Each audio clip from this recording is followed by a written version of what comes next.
بنت النبي فاطمة أم الحنون الوصول وأم أبيها النبي المختار طه الرسول. Halo, assalamualaikum warahmatullahi wabarakatuh. Jumpa lagi dengan aku Nova Arata. Alhamdulillahirabbil alamin. Allahumma shalli ala sayyidina Muhammadin wa alihi washabbihi wasallim. Apa kabar teman-temanku semuanya? Semoga kalian selalu dalam lindungan Allah Subhanahu wa taala. Seperti biasa, jangan lupa pernah tinggalkan salatnya dan jangan lupa salawat ke atas Nabi Muhammad Sallallahu Alaihi Wasallam. Allahumma sholli ala Sayyidina Muhammad wa ala ali Sayyidina Muhammad. Oke teman-teman, kali ini di kesempatan ini kita mau ngobrol-ngobrol lagi, mau sharing-sharing lagi, karena ada yang nanya, yang komentar itu kalau nggak salah pertanyaannya, Kak Nova, siapa saja yang boleh melihat wajah kita selain suami kita atau pasangan kita gitu, kalau nggak salah ya, kurang lebihnya begitu. Jadi di kesempatan kali ini aku mau bahas masalah itu, karena aku sebelum itu cari-cari tahu dulu, aku belajar juga. Aku kalau jawab gitu aku nggak mau yang asal-asalan, jadi aku harus cari tahu gitu ya, apa saja di mana. Aku nggak mau ngasih informasi yang salah, aku nggak mau ngasih informasi yang asal-asalan yang cuman menurut aku saja gitu. Oke, sebelum kita lanjut ke materinya, buat teman-temanku yang belum subscribe, di subscribe ya channel YouTube aku. Jangan lupa juga like, comment, dan share. Bagi yang baru bergabung, assalamualaikum, salam kenal, aku Nova Arata. Siapa saja yang boleh melihat wajah kita selain pasangan, selain mahram kita? Ini terlepas dari yang tidak pakai cadar ya, karena yang sudah pakai jilbab panjang, sudah pakai pakaian syar'i, pakai kaos kaki yang sunnah lah, meskipun tidak pakai cadar,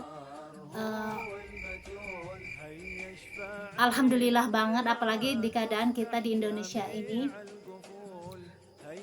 Dan ini untuk akhwat-akhwat habibati yang pakai cadar, mereka yang sudah istiqomah pakai cadar, tapi kita tuh kadang bingung, siapa sih yang boleh melihat wajah kita itu selain pasangan kita, selain mahram kita, selain orang yang boleh kita perlihatkan aurat kita di depan mereka gitu. Ternyata para ulama terdahulu, ahli fikih terdahulu, banyak berbeda pendapat mengenai hal ini. Namun dalam hal ini, untuk yang mengambil hukum wajib menutup aurat ke seluruh tubuh, tapi kita juga bisa untuk mengambil pelajaran dari ini, karena kita juga pakai cadar, meskipun tidak seluruh bagian tubuh itu ditutup, atau seperti tangan kayak gini kan masih dibuka, mata masih terlihat. Ada hukum yang maksudnya mewajibkan aurat itu adalah seluruh anggota tubuh wanita itu adalah aurat. Namun seorang wanita boleh memperlihatkan wajahnya dalam keadaan tertentu dan dalam keadaan darurat yang tertentu. Seorang wanita muslimah juga diperbolehkan membuka wajah mereka, menampakkan wajah mereka, atau membuka kaos tangan mereka di hadapan orang asing yang tertentu, atau di hadapan ketika dalam kondisi tertentu. Yang pertama adalah saat khitbah atau meminang. Jadi dalam keadaan ini, seorang wanita boleh memperlihatkan wajah mereka ke orang yang mau meminang mereka, atau membuka kaos tangan mereka, yang mana wajah itu untuk melihat wanita itu cantik atau tidak. Dan yang kedua, tangan untuk melihat wanita itu subur atau tidaknya badan wanita itu. Diriwayatkan dari Abu Hurairah bahwa saat beliau duduk di dekat Rasulullah Shallallahu Alaihi Wasallam, datanglah seorang lelaki mengabarkan kepada beliau bahwa dia ini ingin melamar seorang wanita Ansar. Kemudian Rasulullah bertanya, apakah kamu sudah melihatnya? Belum, kata lelaki ini. Kemudian Rasulullah berkata lagi, kalau belum, temui dan lihatlah wanita Ansar itu, karena di mata mereka terdapat sesuatu. Ini menunjukkan bahwa seorang wanita boleh membuka cadarnya ketika saat dipinang atau di khitbah. Yang kedua, saat bermuamalah atau berinteraksi sosial. Contohnya antara pedagang dan pembeli. Di sini seorang wanita boleh menampakkan wajahnya dengan tujuan tertentu, dengan tujuan untuk mengetahui identitas wanita itu apabila suatu kedepannya terjadi sesuatu hal yang tidak diinginkan. Tapi kan sekarang ada yang namanya KTP. Di situ kan sudah ada foto kita. Kalau sekarang pakai itu saja sudah bisa sekarang. Wanita boleh menampakkan wajahnya dengan syarat tidak menimbulkan fitnah. Jika menimbulkan fitnah, itu tidak diperbolehkan. Yang ketiga, saat pengobatan. Jadi seorang wanita boleh menampakkan wajahnya jika dalam keadaan sakit dan sakit itu pada bagian wajah atau bagian yang tertentu, dengan syarat ditemani mahram atau suaminya dan tidak berlebihan, dan juga hanya sebatas kebutuhan, misalnya luka di bagian tertentu dan hanya dibuka yang bagian tertentu itu saja. Tapi kalau ada dokter yang wanita yang masih bisa mengobatin, lebih baik ke dokter wanita. Kalau dokter laki-laki, jika tidak ditemukan lagi dokter wanita yang bisa mengobat, yang disarankan yang bisa atau ahli di bidang itu, terus hanya ada laki-laki, ya maka boleh-boleh saja dengan syarat tidak melampaui batas dan hanya sebatas kebutuhan saja. Yang keempat, saat menjadi saksi atau sebagai orang yang diberi persaksian.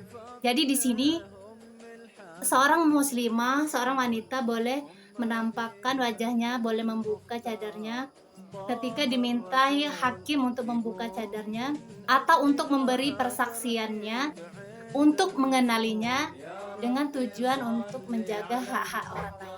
Syekh Ad-Dardir berkata, persaksian seorang wanita bercadar tidak diterima hingga ia melepas cadarnya, supaya dapat dikenal dengan jelas identitas dan karakternya, kemudian baru bisa diterima persaksiannya. Gitu. Yang kelima, saat persidangan.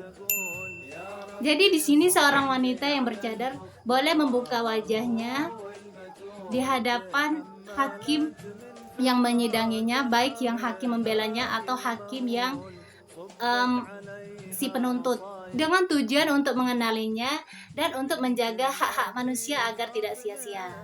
Yang keenam, di hadapan bocah laki-laki kecil yang sudah mengerti tapi belum mempunyai hasrat tertarik kepada perempuan.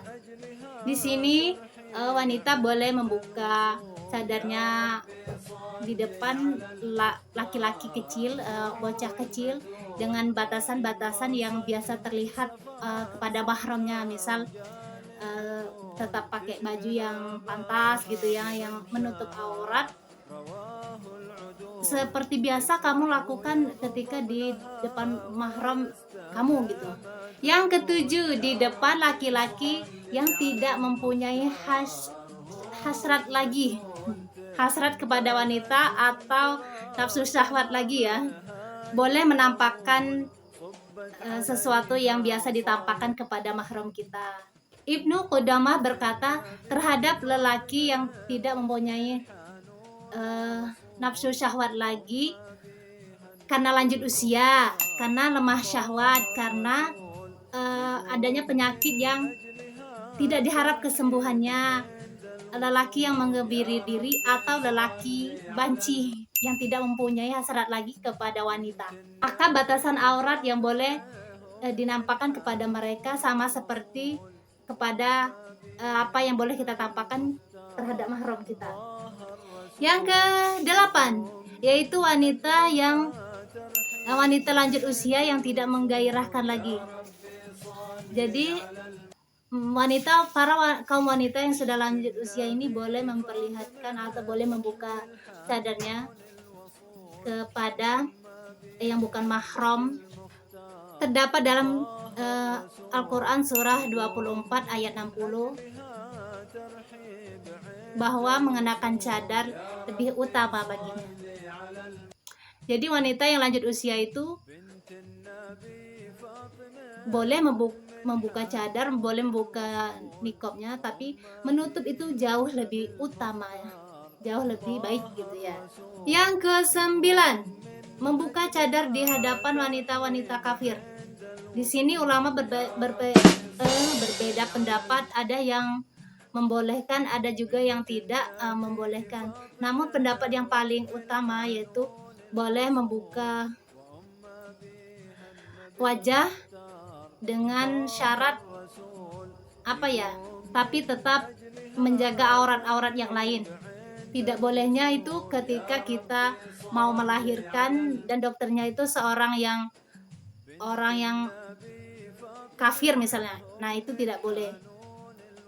Untuk menjaga menjaga wanita muslimah dari fitnah atau semacamnya. Jadi jika masih ada dokter yang muslimah yang lain, kita dianjurkan untuk dokter yang muslimah itu saja. Yang ke-10, dalam keadaan saat berihram, berhaji atau umroh. Saat haji atau umroh, jadi wanita boleh membuka penutup wajahnya atau kaos tangannya, yang pakai kaos tangan saat berihram. Ini berdasarkan sabda Rasulullah ya. Janganlah wanita saat berihram memakai cadar atau kaos tangan. Namun dalam kondisi tertentu wanita juga diperbolehkan menutup wajahnya ketika ada kaum laki-laki yang lewat, karena di suatu riwayat yang menceritakan bahwa Aisyah radhiyallahu anha ini ketika ada laki-laki yang melintasi mereka saat berihram, beliau ini cepat-cepat mencari cadarnya untuk dipakai. Lalu ketika laki-laki itu sudah pergi jauh, beliau buka kembali. Yang ke-11 yaitu dalam kondisi terpaksa. Contohnya ya, wanita muslimah itu boleh membuka cadarnya seperti di negara-negara sekuler itu mereka memperlakukan undang-undang sesat atau undang-undang yang menentang perintah Allah dan Rasulnya. Jadi wanita-wanita muslimah itu banyak diteror, di jalan itu dipaksa buka hijab, lepas cadar, terus dipukuli atau dijahati lah gitu ya. Nah, dalam kondisi seperti ini, wanita muslimah dibolehkan untuk membuka penutup wajahnya dalam keadaan yang tidak bisa diatasi lagi, yang darurat banget gitu ya. Kita boleh mengambil hukum yang lemah untuk menyelamatkan diri kita sendiri. Oke, habibati teman-temanku semuanya, mungkin itulah sedikit informasi dari aku tentang siapa saja lelaki asing yang boleh melihat wajah kita dalam kondisi tertentu, dan saat dimana saja kita boleh membuka cadar kita gitu ya. Aku juga masih belajar, jadi kalau ada yang kurang-kurang mohon maaf. Tapi untuk berbagi suatu kebaikan itu tidak harus menunggu kita sempurna dulu. Jadi sampaikanlah meskipun sedikit, sampaikanlah meskipun kita tuh hanya menyampaikan gitu, meskipun kita semoga apa yang aku sampaikan mudah dipahami gitu ya, mudah ilmunya itu mudah diambil gitu. Aku jujur, aku cari tahu dulu dan aku catat dulu di buku ini. Karena kita kalau nggak tahu jangan sok-sok tahu gitu ya, kita harus belajar dulu, cari tahu dulu, biar nggak eh, sekedar apa ya, sekedar omong gitu ya. Insya Allah bermanfaat ya. Aku kalau aku nggak tahu ya aku cari tahu. Aku nggak mau aku apa ya, ini kan menyangkut ilmu ya. Kalau aku bicara tentang pendapat aku kayak kurang kurang baik aja gitu ya. Jadi jika ada sesuatu yang menurut aku itu kita harus cari tahu ya. Harus cari tahu ya, kita cari tahu. Dan ini kayak ini aku belajar baru ini, alhamdulillah dengan pertanyaan itu aku juga bisa belajar gitu ya. Terima kasih Habibati yang bertanya, semoga sehat selalu, semoga selalu dilimpahkan rezeki, dipertemukan dengan orang-orang yang baik. Dan untuk teman-temanku yang lainnya, terima kasih yang sudah support aku. Semoga Allah balas kebaikan-kebaikan kalian. Mungkin itulah sedikit ilmu yang bisa aku bagikan ke kalian. Terima kasih ya yang sudah menonton video ini. Semoga bermanfaat, semoga termotivasi atau terinspirasi. Jangan lupa bagi yang belum subscribe channel ini karena sangat berpengaruh dan sangat support kalian itu membuat aku lebih semangat lagi, agar aku tuh lebih semangat lagi gitu untuk share kebaikan-kebaikan yang lainnya. Jika ada komentar silakan, jika ada pertanyaan silakan ditulis di kolom komentar. Oke? Sehat-sehat selalu. Ini jilbabnya warna marun. Jadi aku pengen pakai jilbab ini, kayaknya biasanya hitam-hitam terus ya. Apa? Oke, cukup sekian dari aku ya. Semoga lagi-lagi semoga bermanfaat. Semoga bermanfaat ya Allah. Semoga bermanfaat ya untuk semuanya. Assalamualaikum warahmatullahi wabarakatuh. Dadah. بنت النبي فاطمة أم الحنون الوصول